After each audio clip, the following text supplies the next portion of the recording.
माहिती मनोरंजनाचा खजिना विविधा,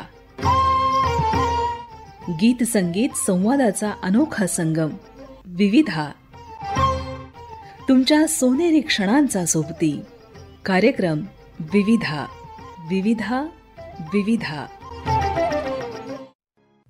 श्रोते हो नमस्कार. अमरावती या कार्यक्रमात आज आपण ऐकणार आहात अमरावती शहर सायबर पोलीस स्टेशनचे सहाय्यक पोलीस निरीक्षक अनिकेत कासार यांची ममेश माथनकर यांनी घेतलेली मुलाखत भाग दुसरा. या कार्यक्रमाचे सादर करते आहेत संजय ठाकरे. श्रोते नमस्कार. अमरावतीच्या दुसऱ्या भागात पुन्हा आपले स्वागत. श्रोते, काल आपण चर्चा करत होतो सहाय्यक पोलीस निरीक्षक अमरावती सिटी सायबर पोलीस स्टेशनचे अनिकेत कासार सर यांच्याशी. कालच्या भागात त्यांनी आपल्याला विविध सायबर गुन्ह्यांबद्दल माहिती दिली, ते कसे घडतात याबद्दल सांगितले. सोबतच एका चॅलेंजिंग केसबद्दल सुद्धा त्यांनी आपल्याला विस्तृत अशी माहिती दिली. आता आपण चर्चा अशीच पुढे सुरू ठेवूया. सर, एक इतक्यामध्ये हे सुद्धा ऐकायला आलं की एक सिम कार्डचा एक मोठा फ्रॉड सुरू झालेला आहे, ज्याची व्याप्ती हळूहळू वाढत आहे. तर हा सिम कार्डचा कोणता फ्रॉड आहे, या संदर्भात काय सांगाल? यामध्ये काय होतं की समजा आपल्या नावावर एखादं सिम कार्ड आहे, तर अचानक आपलं सिम कार्ड बंद पडतं. यामध्ये होतं काय सुरुवातीला की तुम्हाला PM किसान ॲपची जे आता सध्या एक फाईल सर्व ठिकाणी शेअर होते, थर्ड पार्टी ॲप आहे जे, यामध्ये जर आपण ते ॲप्लिकेशन डाउनलोड केलं तर आपले जे मोबाईलमधले जे OTP येतात किंवा विविध SMS येतात हे सर्व फॉरवर्ड होतात त्यामुळे जो मोबाईल नंबर एन्क्रिप्ट केला असेल त्या नंबरवर. आणि मग काय होतं, रात्री आपण समजा झोपेत असलो मध्यरात्री, त्यावेळेस ते काय करतात फ्रॉडस्टर की तुमचं आधार जो लिंक आहे सिम कार्डसाठी, म्हणजे ज्या आधारवर आपण घेतलेलं आहे, तर ते आधारचे बायोमेट्रिक आहे ते बंद करतात.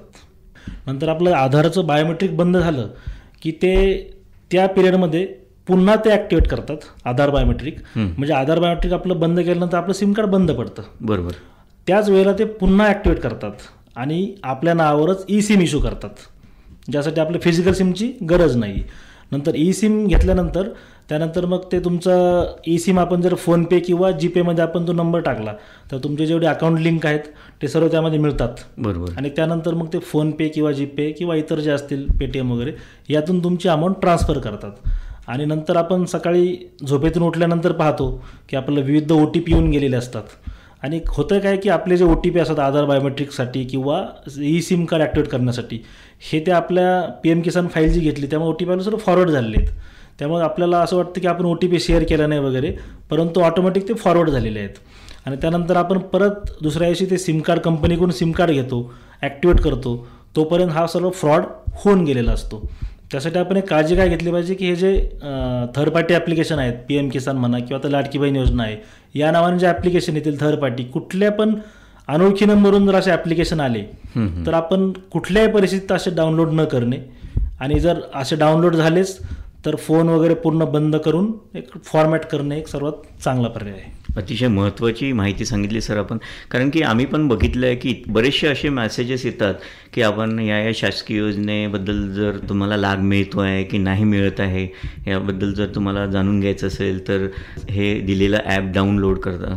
म्हणजे एका प्रकारे तो व्हायरसच असतो असं म्हटलं तरी चालेल. व्हायरसच म्हणू शकतो आपण त्याला, एक मालवेअर म्हणू शकतो. म्हणजे ज्याच्यामुळे आपल्या सिस्टीमचं किंवा म्हणजे आपल्या मोबाईलचं कंट्रोलिंग त्या गुन्हेगारांकडे जातं आणि त्याचा वापर करून मग हा सगळा प्रकार केला जातो. बरोबर, 100%. तसे तो लक्षात ठेवा की अशा प्रकारचं कुठलाही ॲप कुठल्याही माध्यमातून जर आपल्याकडे आलं असेल, म्हणजे एखाद्या मेसेजच्या माध्यमातून किंवा कोणी जर लिंक पाठवली असेल, मी तर म्हणेल की सर की ओळखीच्या व्यक्तीने जरी लिंक पाठवली असेल तर त्यांना पहिले आपण आधी फोन करून विचारायला हवं, बरोबर, की बाबा हे तुम्ही का पाठवलं मला. आपण चांगला मुद्दा उपस्थित केला.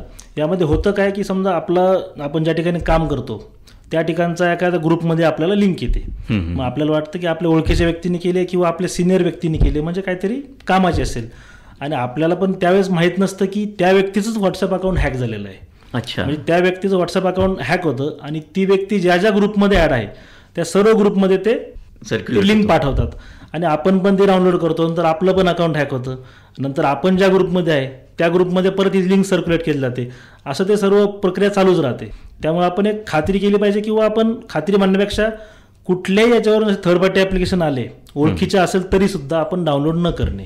आणि शक्यतो सर ती APK फाईल असते. APK फाईल असते, 100% APK फाईल फाईल असते ती, बरोबर. श्रोत्यांना तुम्ही सगळ्यांनी महत्त्वाचा मुद्दा सरांनी सांगितल्याप्रमाणे लक्षात ठेवा की कुठलीही APK फाईल जर तुम्हाला आली असेल कुठल्याही लिंकसोबत तर कृपा करून त्याला इन्स्टॉल करू नका. त्यामध्ये व्हायरस असू शकतो. आणि जर एखादी फाईल अगदी ऑथेंटिक असेल तर समोरच्याला विचारा की ही तुम्ही फाईल पाठवली ही ऑथेंटिक आहे का. अदरवाईज हा प्रकार आपल्यासोबतसुद्धा घडू शकतो. सर, आपण आता जे सध्या गुन्हे घडत आहेत आणि त्यामध्ये नवीन प्रकाराबद्दल सुद्धा बोललेलोच आहोत की ज्यामध्ये एक आर्टिफिशियल इंटेलिजन्सचा वापर करून डीप फेक असेल, फेस क्लोनिंग, व्हॉइस क्लोनिंगसुद्धा घडत आहेत.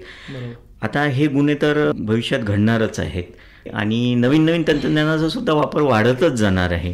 तर आपल्या मते भविष्यातील सायबर गुन्हे कोणकोणते असू शकतात याबद्दल काय सांगाल? खूप चांगला प्रश्न आपण केला.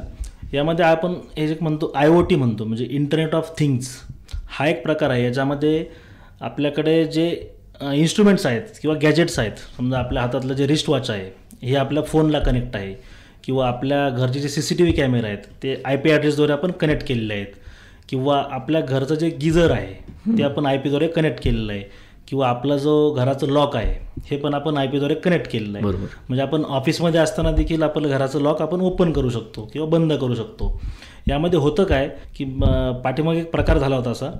यामध्ये एक नवरा बायकोचा काय वाद असेल, त्यांच्यामध्ये घरामध्ये गिझर लावलेलं होतं. समजा नवरा ज्यावेळेस घरी गेला ते आंघोळ करायला वगैरे, हे ऑलरेडी ते गिझर ऑन करून ठेवलं होतं त्याच्या पत्नीने. आणि नंतर मग आंघोळ करायला गेल्यानंतर त्यांनी त्याचं अजून टेम्परेचर वाढवलं. नंतर मग त्याचं ते वाफा तयार झाल्या, अजून टेम्परेचर आणि त्यामध्ये ते पतीचा मृत्यू झाला. तर असे जे प्रकार आहेत यामध्ये आपल्याला हे शोधणं खूप डिफिकल्ट आहे. म्हणजे आपलं जे इंटरनेट प्रोटोकॉल वापरून किंवा IP वापरून जे असं केलेले आहेत गुन्हे, तर हे एक भविष्यातलं खूप मोठं आव्हान असेल आपल्याला शोधण्यासाठी. नंतर अजून एक एन्क्रिप्शन टेक्नॉलॉजी असते, क्वांटम एन्क्रिप्शन. यामध्ये पण जे समजा एन्क्रिप्शन करून जे विविध बिटकॉईन किंवा या गोष्टी आहेत हे जे आपले ट्रान्सफर केले जाऊ शकतात. नंतर अजून जे आपलं आता ड्रायव्हरलेस कार येते, हो, टेस्लाची कार येते, किंवा आपले जे ड्रोनद्वारे आता टेक्नॉलॉजी डेव्हलप होते, तर हे ड्रोन जर आपण हॅक केले किंवा ड्रायव्हरलेस गाडी हॅक केली तर काही म्हणजे अतिप्रसंग घडू शकतो याच्यामध्ये. तर हे खूप आव्हानं मोठे आहेत. नंतर AIद्वारे आपण जर पाहिलं तर AIद्वारे आपण फेक रिव्ह्यू किंवा वेगवेगळ्या गोष्टी काही पण करू शकतो AIद्वारे. जे डीप फेक आपण पाहिलेच, या डीप फेकद्वारे आपण वेगवेगळे असे फसवे मुलाखत दाखवू शकतो, किंवा वेगवेगळे सेलिब्रिटी किंवा ॲक्टर किंवा जे राजकारणी आहेत यांचे आपण फेक व्हिडिओ किंवा वगैरे गोष्टी वेगळ्या दाखवू शकतो. तर एक खूप मोठं आव्हान असेल भविष्यामध्ये या टेक्नॉलॉजीचं. म्हणजे जसं तंत्रज्ञान पुढे जात आहे तसं याचा दुष्परिणामसुद्धा वाढत आहे. आणि हा दुष्परिणाम फक्त व्यक्तीलाच भोगावा लागतो असं नाही, तर मी तर म्हणेल की समाजाला आणि आपल्या देशाला सुद्धा भोगावा लागू शकतो.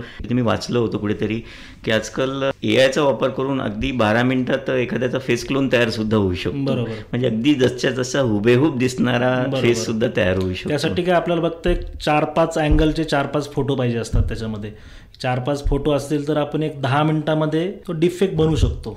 म्हणजे फ्रॉडस्टरसाठी काही विशेष गोष्ट नाही आहे ती.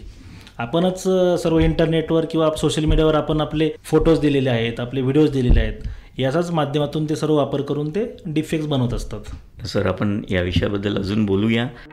श्रोते नमस्कार. अमरावती या कार्यक्रमात आज अतिशय महत्त्वाच्या विषयावर बोलण्यासाठी आपल्यासोबत आहेत अनिकेत कासार सर, जे सहाय्यक पोलीस निरीक्षक आहेत Amravati city cyber police station येथे. सर, आता एक प्रश्न असा सुद्धा विचारायला मला आवडेल की महिलांसोबत सुद्धा बरेचसे गुन्हे होत आहेत की जसं आपण एक सायबर स्टॅकिंग सांगितलं किंवा सायबर एक बुलिंग म्हणू शकतो, ग्रूमिंग म्हणू शकतो. तर काही न्यूज सर अशा सुद्धा होतात की कोणाचे फोटो मॉर्फ केले गेले आणि त्या मॉर्फ केलेल्या फोटोचा वापर करून मग त्यांना बदनाम केलं गेलं किंवा त्यांना त्रास दिला गेलं. हे सुद्धा महिलांसोबत अतिशय जास्त प्रमाणात गुन्हे घडत आहेत आणि आपल्या अमरावती जिल्ह्यात सुद्धा अशा बरेचशा घडलेल्या आहेत. तर महिलांना यापासून वाचण्यासाठी काय काळजी घेणं आवश्यक आहे? आपण सर्वात महत्त्वाचं याच्यामध्ये आहे की आपले जे सोशल मीडिया अकाउंट आहेत, हे सोशल मीडिया अकाउंट जे आपण प्रोफाईल बनवतो त्या प्रोफाईलची आपण प्रायव्हसी प्रायव्हेटमध्ये ठेवली पाहिजे. म्हणजे आपले जे फ्रेंड्स आहेत त्यांनाच आपले फोटो दिसतील किंवा कॉन्टॅक्ट्स आहेत त्यांना दिसतील, किंवा जे आपले प्रोफाईल आहे ती लॉक केली पाहिजे आपण.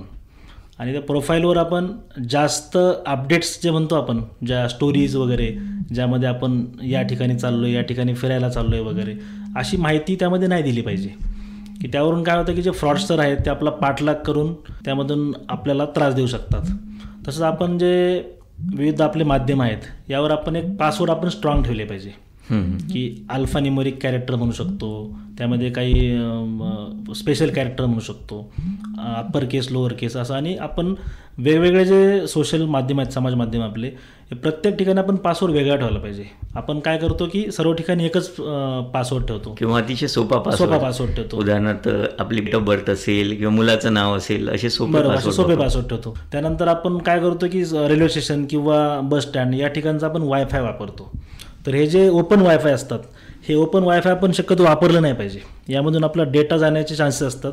आणि जरी वापरलं तर त्या ठिकाणी आपण VPN वापरून जर केलं तर थोडंसं आपल्याला हे राहू शकतं, त्यामध्ये सेफ्टी राहू शकते. त्यानंतर आपण जे विविध अँटीव्हायरस असतात किंवा जे लायसन्स्ड ऑपरेटिंग सिस्टीम आहेत ह्याच वापरल्या पाहिजे. तर आपल्या मोबाईलसाठी सुद्धा वेगळे अँटीव्हायरस येतात पेड. आपण फ्रीमध्ये ना शक्यतो वापरू नयेत. पेड आपण जर वापरले तर ते आपलं व्यवस्थित राहू शकतं. अजून एक सोशल मीडियावर आपण एक काळजी महत्त्वाची घेतली पाहिजे की आपण अननोन व्यक्तीची फ्रेंड रिक्वेस्ट ॲक्सेप्ट नाही केली पाहिजे. आपण ज्याला ओळखतच नाही. तर महिलांच्या बाबतीत असे फार गुन्हे घडतात. कोणी फॉरेनर व्यक्ती कोणीतरी फ्रेंड रिक्वेस्ट पाठवतो आणि नंतर मग त्यांना प्रेमाच्या जाळ्यात उडून वगैरे नंतर मग फ्रॉड होतो. आपलं एक अमरावतीमध्ये अशीच एक घटना घडलेली आहे 1 महिनाभरापूर्वी. त्यामध्ये सदर महिलेने 28 लाख रुपये समोरच्या व्यक्तीला ट्रान्सफर केलेले आहेत. तर आपण एक समाज माध्यमाचा वापर करताना खूप काळजी घेतली पाहिजे आणि आपण आपले फोटोज सर्व शेअर नाही केले पाहिजे त्या ठिकाणी. त्याबद्दल सावध राहणं खूप आवश्यक आहे.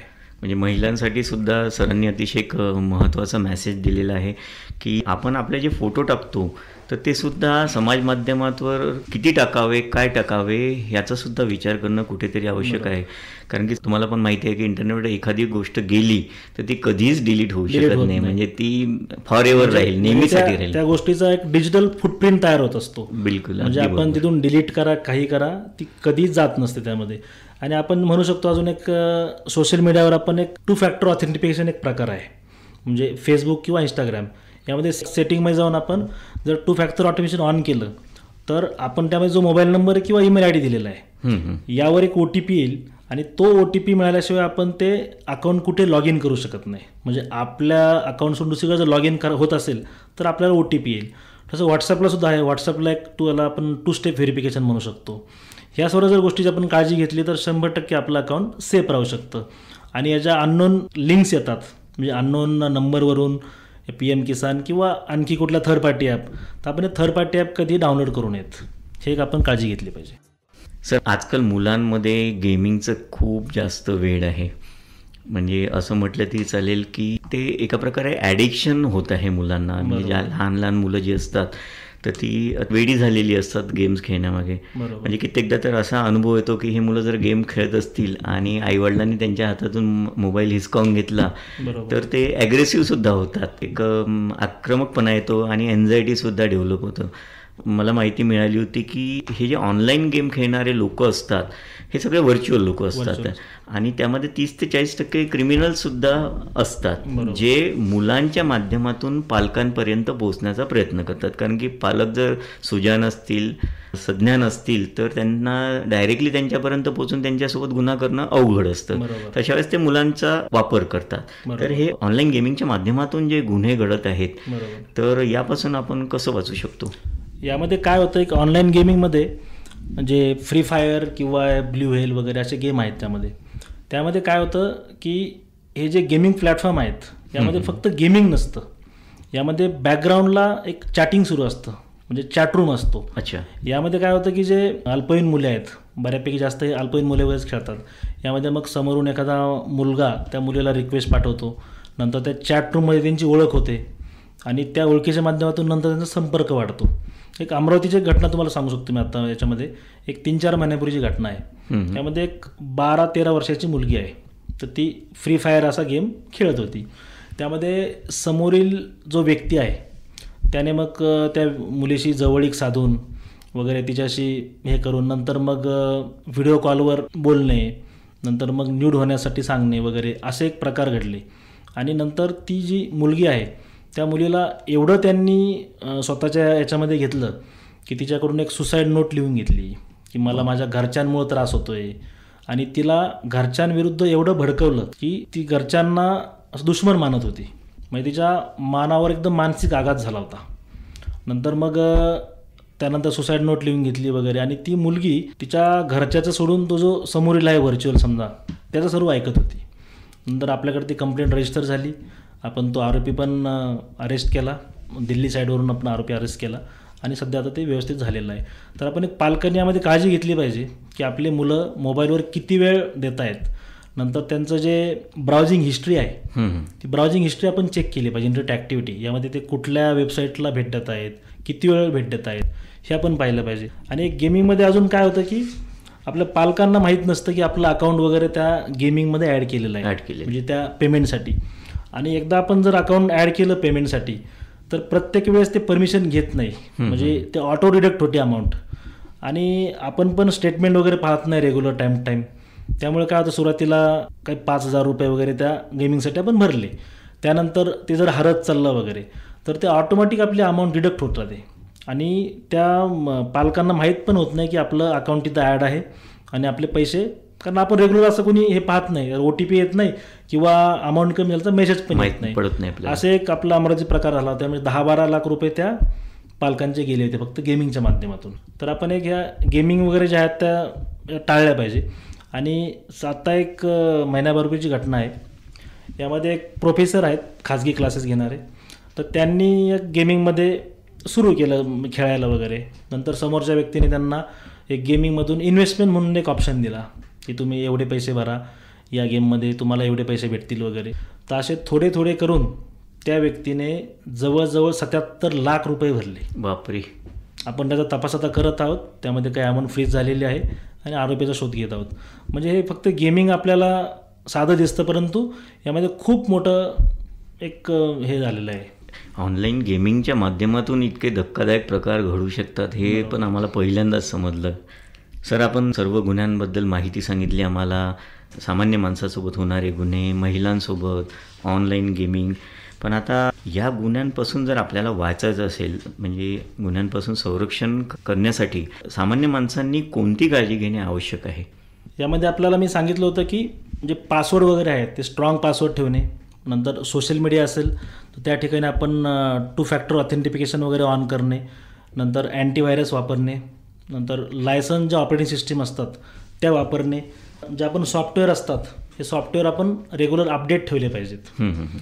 जे आपले फिशिंग ईमेल येतात आपल्याला किंवा वेगवेगळे मेसेज येतात, लॉटरी लागली आहे वगैरे, असं आपल्याला लगेच तात्काळ लक्षात आलं पाहिजे की लॉटरी किंवा इन्शुरन्स आमिष दाखवलं जातं, KBC मध्ये नंबर लागला, असे काय प्रकार होत नसतात. त्यामुळे आपण लगेच तात्काळ त्यातून सावध झालं पाहिजे. तर जे सांगितलं आपलं की पब्लिक वायफाय जो आपण वापरतो त्या ठिकाणी आपण VPN वगैरे वापरलं पाहिजे. नंतर आपला जो डेटा आहे आपला तो डेटाचा बॅकअप घेऊन ठेवणं गरजेचं आहे.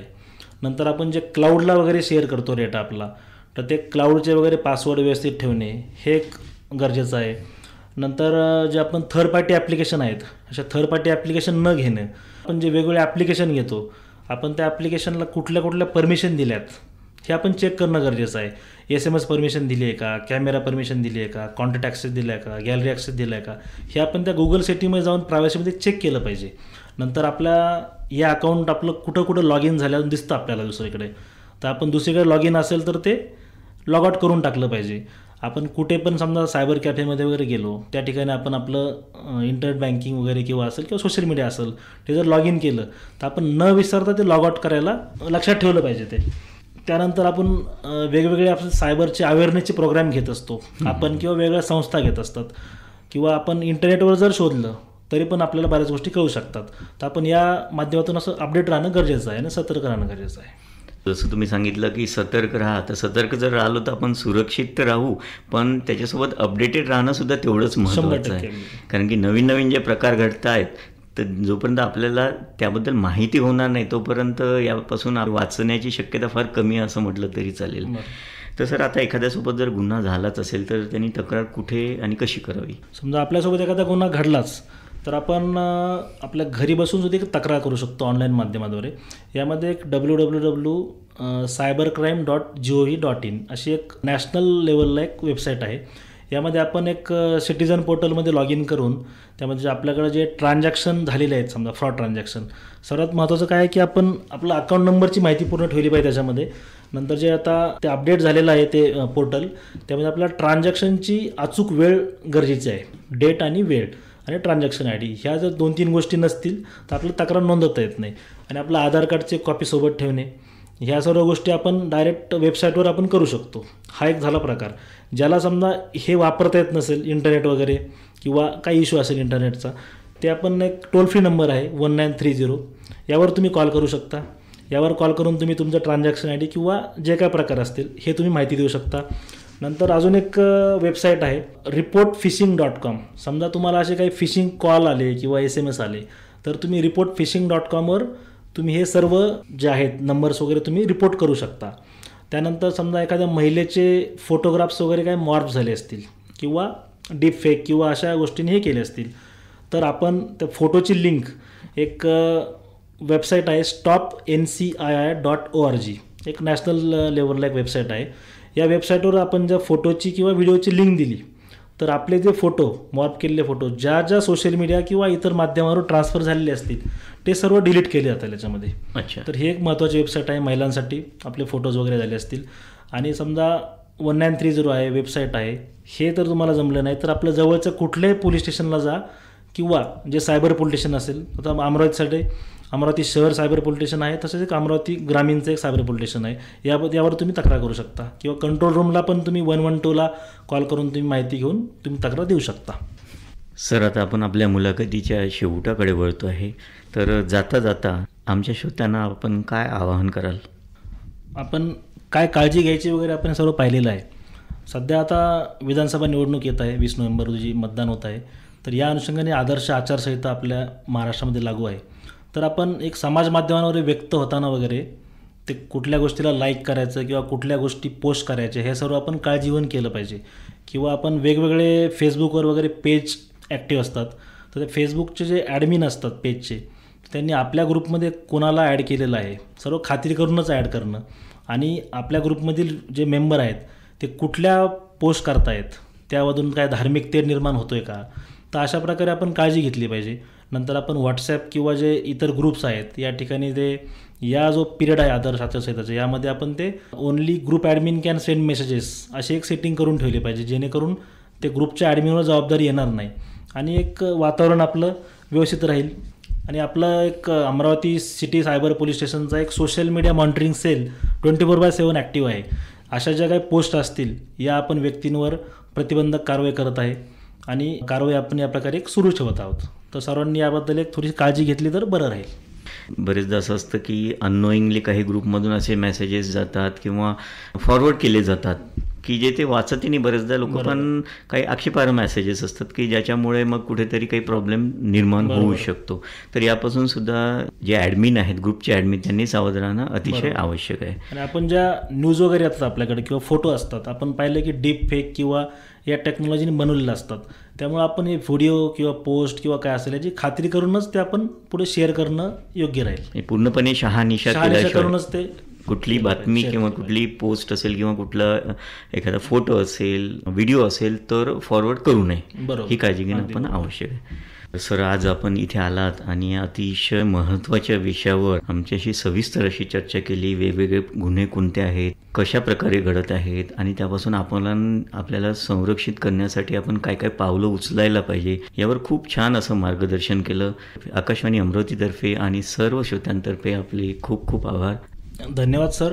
आपण या नमस्कार अमरावती या कार्यक्रमामध्ये आम्हाला बोलवलं आणि हा आमचा एक सायबरचा जो अवेअरनेसचा विषय आहे, हे खूप चांगलं माध्यम आहे लोकांपर्यंत पोहोचवण्यासाठी.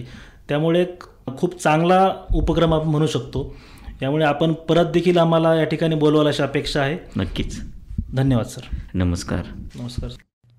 श्रोत्यांनो, आत्ताच आपण नमस्कार अमरावती या कार्यक्रमात अमरावती शहर सायबर पोलीस स्टेशनचे सहाय्यक पोलीस निरीक्षक अनिकेत कासार यांच्याशी ममेश माथनकर यांनी केलेली बातचीत ऐकलीत. भाग दुसरा. या कार्यक्रमाला निर्मिती सहाय्य दिलं होतं स्नेहल ठाकरे यांनी. तांत्रिक सहाय्य होतं नितीन दातीर आणि नारायण पवार यांचं. तर या कार्यक्रमाचे सादर करते होते संजय ठाकरे. माहिती मनोरंजनाचा खजिना विविधा. गीत संगीत संवादाचा अनोखा संगम विविधा. तुमच्या सोनेरी क्षणांचा सोबती कार्यक्रम विविधा. विविधा विविधा.